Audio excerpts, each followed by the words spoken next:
வணக்கம் நண்பர்களே, உங்கள் அன்பு சோரணி நன்றியும் வாழ்த்துதலும். நம்முடைய அருகில் பார்த்தீங்கன்னாக்க கனகராஜ் ஐயா இருக்காரு. அறிமுகம் தேவையில்லை, அவ்வளோ வீடியோக்கள் போட்டிருக்காரு. ஐயா, இன்றைக்கி என்னுடைய கையில் பார்த்தீங்கன்னா பண்ணைக்கரை கொடுத்துருக்கீங்க. இதில் ஆண் பெண் ரெண்டுமே இருக்குது. இந்த ஜூம் பண்ணி காமிக்கும் தான் தெரியும் உங்களுக்கு.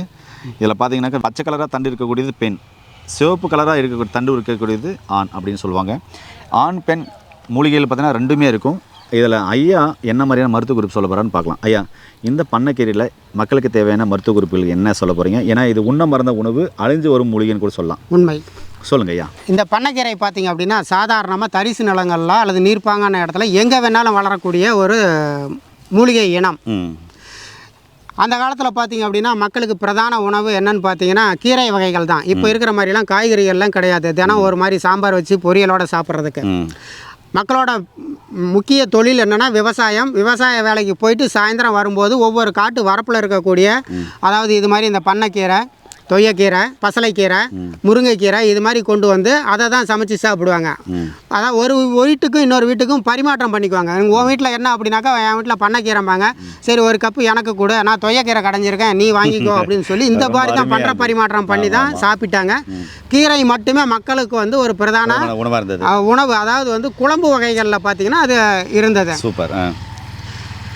இந்த பண்ணைக்கீரையில் பார்த்தீங்க அப்படின்னா, ஏன் இதை மட்டும் நான் குறிப்பாக இப்போ பேசுகிறேன் அப்படின்னு பார்த்தீங்க அப்படின்னா, ஆறாத புண்களை ஆற்றக்கூடிய தன்மை இந்த பண்ணைக்கீரைக்கு இருக்குது. உடலில் எந்த பாகத்தில் எங்கே, அதாவது புறையோடிய புண்கள் இருந்தாலும் அல்லது அது கட்டிகளாக வேறு உருமாற்றம் ஆகியிருந்தாலும் அப்படி இருக்கக்கூடிய செல்களை வந்து அழிக்கக்கூடிய தன்மை வந்து இந்த பண்ணைக்கீரைக்கு இருக்குது. இந்த பண்ணைக்கீரையை பார்த்திங்கன்னா நம்ம சூரணம் பண்ணி தினசரி பொடியாகவும் சாப்பிடலாம், அல்லது உணவு முறையில் வாரம் ஒரு முறை 2 முறை உணவு முறையில் பருப்பில் கடையலாம், அல்லது சாதாரணமாகவே நம்ம வந்து இதை கடைஞ்சி சாப்பிடலாம். அப்படி சாப்பிடும்போது ரத்தத்தை சுத்தி பண்ணுது. முக்கியமாக ரத்தத்தை சுத்தி பண்ணுது. அடுத்தது வந்து உடலில் தேவையற்ற அந்த நச்சு கழிவுகள், கட்டிகளை உருவாக்கக்கூடிய நச்சு கழிவுகள், அந்த செல்களை வந்து அழிக்கக்கூடிய தன்மை இந்த பண்ணைக்கீரைக்கு இருக்குது. அதனால் இந்த பண்ணைக்கீரையை வந்து பார்த்திங்கன்னா இதை பயிர் பண்ணுறதுக்கு பெரிய விஷயம் இல்லை. இந்த ஒரு பூ போதும், ஒரு 100 செடியை உருவாக்கலாம். கண்டிப்பாக. இதை கொண்டு போய் வீட்டுக்கு பக்கத்தில் எங்கேயாலும் உதிரி விட்டிங்க அப்படின்னா இதிலேருந்து செடி வரும். பிச்சு, ஆமாம், உதிரி விட்டிங்க அப்படின்னா இதிலேருந்து நிறைய செடிகளை உருவாக்கலாம். நாம் இதெல்லாம் அழிந்து வரும் ஒரு மூலிகை இனம். கண்டிப்பாக ஐயா, சொல்லுங்கள். அதனால் எல்லோரும் இதை பயன்படுத்தணும். எனக்கு தெரிஞ்சதை நான் சொல்லியிருக்கேன். நீங்களே இதை பற்றி கொஞ்சம் சொன்னால் நல்லா இருக்கும். கண்டிப்பாங்க ஐயா. இது என்ன பண்ணுவோம், அந்த காலத்தில் இந்த கலகா தோட்டத்தில், வேர்க்கடலை தோட்டத்தில் கலகா போடுவோம் இல்லையா, அப்போ இது நல்லா சாஃப்டாக இருக்கும். இப்படி தேய்ப்போம், அப்போது அழகாக இருக்குல்ல. அப்படி சின்ன குழந்தை நாங்கள் விளையாடின போது அனுபவம் இருக்குது. நல்ல ஸ்பரிசம் பண்ணுற மாதிரி, ரொம்ப மசாஜ் பண்ணுற மாதிரி ரொம்ப அருமையாக இருக்கும். நேரில் இது வந்து பண்ணைக்கீரை. கண்டிப்பாக ஐயா சொன்ன மாதிரி இதுதான். அந்த காலத்தில் பண்ணைக்கீரை சாப்பிட்டவங்களுக்கு பைல்ஸே வரல. இதுதான் உண்மையான விஷயம். யார் வேணாலும் கேட்டு பாருங்கள். ஏங்க, நம்மலாம் பார்த்தீங்கன்னாக்கா நம்ம முன்னோர்கள் அறிவாளிங்க, நம்மளாம் அறிவாளியே இல்லை அப்படின்னு தான் சொல்லுவேன். தப்பாக எடுத்துக்காதீங்க. ஏன்னா நம்முடைய வாழ்வாதாரம் மாறி போச்சு, லைஃப் ஸ்டைல் மாறி போச்சு, உணவு முறை மாறி போச்சு. என்ன சாப்பிட்றதுன்னு கூட நமக்கு தெரியலன்னு சொல்ல வரேன். அந்த காலத்தில் பண்ணைக்கீரை சாப்பிட்டவங்களுக்கு பைல்ஸ் வரல, சரிங்களா. மூலாதாரம் சூடு இல்லை, சரிங்களா. பெரும்பாலும் அவங்க எண்ணெய் தேய்ச்சி குளிக்க வேண்டிய அவசியம் இல்லை. அந்த அளவுக்கு பார்த்தீங்கன்னா இது உடல் குளிர்ச்சியாக வச்சுக்கிச்சு. இப்போ வெயில் நின்று பேசிட்டுக்கிறோம். அந்த காலத்தில் வீட்டுக்கு போகும்போது என்ன பண்ணுவாங்க, வெளில வேலை செய்வாங்க. வீட்டுக்கு போகும்போது பண்ணைக்கீரை ஒரு 4 கீரை, அருமா பார்த்தீங்கன்னாக்கா மூக்கரை கீரை ஒரு 4, அருமா தொய்யாக்கீரை ஒரு 4, மயில் சீகை கீரை ஒரு 4, பருப்பு கீரை ஒரு 4, குப்பைக்கீரை ஒரு 4, இப்படி எல்லா கீரையும் ஒரு 4 நாள் மடியில் பொம்பளைங்க பெண்கள் எல்லாம் எடுத்துகிட்டு போவாங்க. அந்த காலத்தில் அம்மா எடுத்துகிட்டு போவாங்க, பாட்டி எடுத்துகிட்டு போவாங்க. எடுத்துகிட்டு போய்ட்டு எல்லா கீரையும் போட்டு குழம்பு கடைஞ்சி அந்த காலத்தில் களி சாயந்தரம் வச்சு சூடாக சாப்பிடுவாங்க. சாயந்தரம் சூடாக சாப்பிடுவாங்க, சரிங்களா.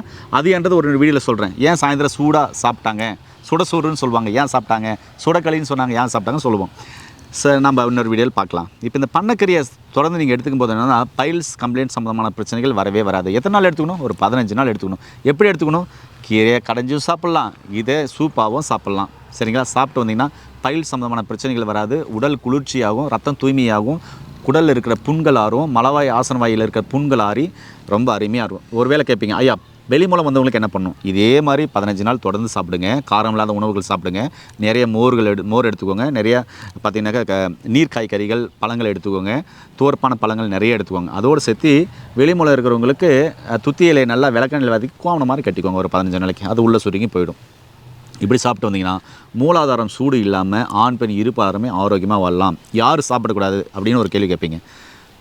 அதாவது உடல் குளிர்ச்சியானவங்க சாப்பிடக்கூடாது. அப்படி சாப்பிட்டவங்க என்ன வலிப்பு வரும், ஃபிக்ஸ் வரும், அவ்வளோதான். ஏன்னா உடல் குளிர்ச்சியானவங்க இதை சாப்பிடக்கூடாது. மற்ற அனைவருக்கும் இது உகந்த உணவாக இருக்கும். சரிங்களா? அதே மாதிரி இதில் விட்டமின் சி இருக்குது. அதே மாதிரி பார்த்தீங்கன்னாக்கா இதில் கால்சியம் இருக்குது, அயன் இருக்கிறதுனால பார்த்தீங்கன்னாக்கா உங்களுக்கு ரத்த ஓட்டத்தை சீர் செய்யும். அதே மாதிரி உடலுக்கு உறுதி கொடுக்கும், உடலில் இம்யூனிட்டி பவரை அதிகப்படுத்தும். இதில் அயன் இருக்கிறதுனால பார்த்தீங்கன்னா கல்லீரல் சார்ந்த பிரச்சனைகளுக்கும் ஒரு சிறந்த உணவாக இருக்குது, ஒரு ஆன்டிபயோட்டிக்காக இருக்கும். சரிங்களா? இந்த கீரை பார்த்தீங்கன்னாக்கா அற்புதமான கீரை. இது உண்ண மறந்த உணவு அப்படின்னு கூட சொல்லலாம். எங்கேயாவது பண்ணைக்கீரை கிடச்சா கண்டிப்பாக வாங்கி சாப்பிடுங்க. இல்லைனாக்கா நான் சொன்னல அது மாதிரி விதையை வாங்கி வீட்டு ஓரம் போட்டிங்கன்னா கூட அது பாடு தன்னால் முளைஞ்சு கிடக்கும். நீங்கள் தாராளமாக கீரை குழம்பு வச்சு சாப்பிட்டு வந்துனே இருக்கலாம். அருமையாக வாழ்க்கையே என்ன சொல்கிறது, சந்தோஷமாக அனுபவித்து வாழலாம், நோய் நொடி இல்லாமல் வாழலாம். அப்படிப்பட்ட ஒரு இயற்கையான கீரைகள் தான் பார்த்தீங்கன்னா இதில். இந்த எல்லா கீரைகளும் சாப்பிட்டா போதுங்க, நோய் நொடியே வராதுங்க. அந்த கீரையில் அவ்வளோ மருத்துவ குணம் இருக்குது. நம்ம வேறு வீடியோவில் ஒவ்வொரு கீரையாக பார்ப்போம்.